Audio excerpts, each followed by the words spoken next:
কাল রান্না বান্না শুরু হয়েছে। আজকে আমি রান্না করতেছি শোলকা, আমাদের রংপুরের ঐতিহ্যবাহী শোলকা, নাপা শাকের শোলকা। অবশ্য বন্ধুরা 5 রকম শাক দিয়ে রান্না করলে ভালো হয়, কিন্তু আমি এক রকম শাক পেয়েছি, নাপা শাকের শোলকা। আর এই যে টমেটো চাটনি হবে,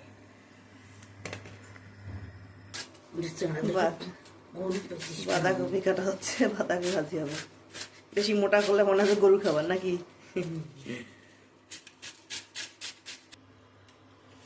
বন্ধুরা এই বাঁধাকপির মধ্যে পেঁয়াজের কলি দেবো আমরা, তাহলে দেখবা যে পেঁয়াজ লাগে না পেঁয়াজের কলি দিলে। আর ধনিয়া পাতা দিয়ে রান্না করলে অসাধারণ লাগে। এর সঙ্গে যে ছোটো মাছ দেওয়া যায়, ছোটো মাছ দিয়ে মেখে একবার রান্না করলে আরও ভালো লাগে। মুরগির মাংস, এটা বোধহয় দেশি মুরগি না, এটা বোধহয় পাকিস্তানি, তাই না বা? এটা পাকিস্তানি মুরগি। পাকিস্তানি খাওয়া যায়, দেশি খাওয়া যায়, ভালো লাগে। ব্রয়লারটা একটু কমই খাওয়া হয় আমাদের, খাইয়ে না বলতে চলে, অ্যাভয়েড করার চেষ্টা করি।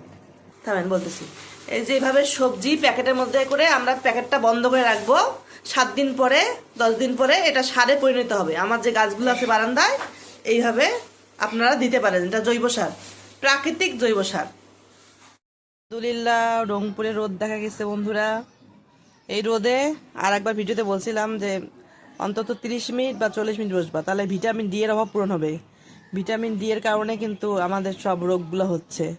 বাই বাই বন্ধুরা, ভালো থেকো।